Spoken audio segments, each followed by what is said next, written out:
po. Nag-file po kami kanina ng kaso regarding the attempted bribery.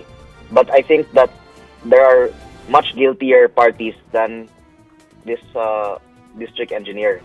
And hopefully, Engineer Calalo can help us uncover the source of corruption in the DPWH system.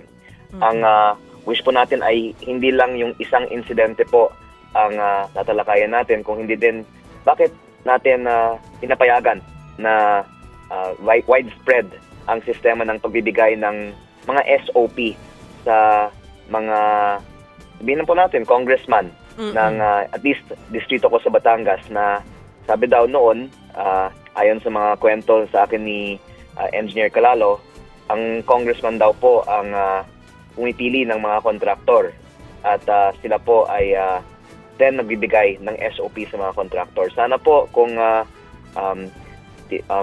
good will come out of this, then that can hopefully lead to bigger benefits for the public from this incident.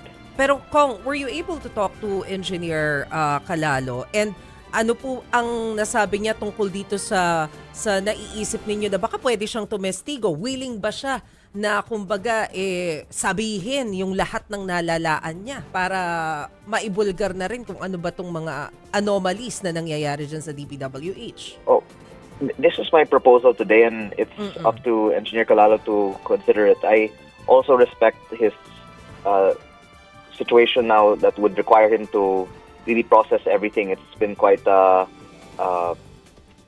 eventful last few days, to say the least. So I just hope, though, that we can consider that the issue is not really a bribe attempt of one DPWH employee. It's the fact that every year we're approving hundreds of billions of pesos of DPWH projects that we well know are rife with corruption, and hopefully we can take more serious action to ensure that SOP and other kickbacks from DPWH projects will be reduced and eventually eliminated. Pero nung nagtangka po siya na i-bribe kayo, na suhulan kayo, natukoy ba kung ano yung mga projects na gusto niya sanang pagtakpan?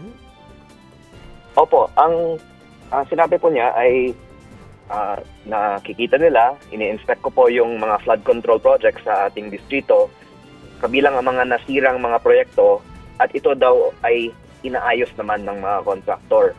Pero ang mga kontraktor daw ay natutuwa sa akin, kasama din po dahil sa mga ibang mga advokasya ko para sa edukasyon, at magpapadala daw sila ng suporta para sa aking mga programa.